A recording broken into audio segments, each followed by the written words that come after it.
We wanted to present some of the human reasons why we think these reforms are necessary. Over the last several months, Common Cause Minnesota has been speaking with many of the individuals that had their ballots rejected as a result of the 2008 election. Many of those voters feel frustrated and disenfranchised because they are now just learning that their ballot was in fact rejected during the election. My name is Dennis Hansen. I am one of the quiet majority of Americans who despise partisan politics.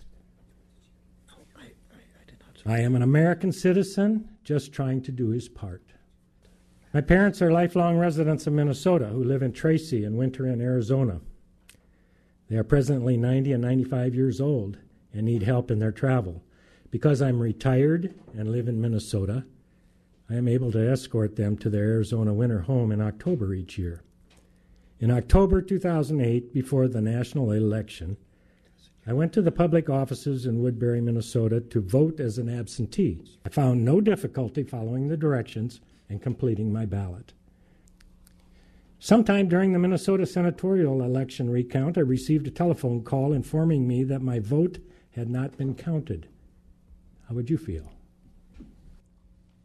My concerns are, how often does this happen? Were all my votes for not, or were some counted and others tossed aside?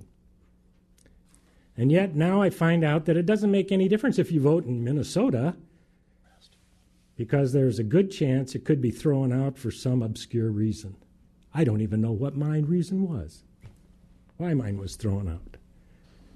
It is time that you enact an early voting policy which would allow voters like me the right to vote and be assured that their vote would actually be counted and mean something. I feel it would reduce the number of absentee ballots while saving money, time, and confusion. Thank you for your time and concern. My name is Tammy Carpenter, and I'm simply a citizen in Plymouth, Minnesota. I probably spent more time on planes than in my local office, so it's necessary for me to cast an absentee ballot in the 2008 election. I submitted the absentee ballot request and obtained the necessary documents shortly thereafter. I specifically remember sitting in my office, wading through the documents in an attempt to be sure I followed all the key steps in the process. Long after the election was over and months into the recount process, I was informed that my ballot had been rejected because my, quote, signatures did not match. I have no idea how they could possibly not match since I was the only one that signed them, but I was extremely angry and frustrated that in one of the most important elections in history, my vote became meaningless. I had a right to vote, I exercised that right, and ultimately found out that my efforts were meaningless long after it was too late to correct the problem.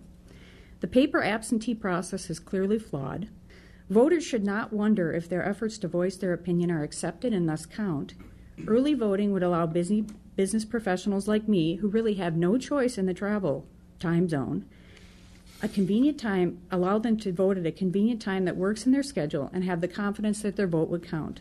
It is my right to vote, and it's my responsibility to take care of my family and contribute to society.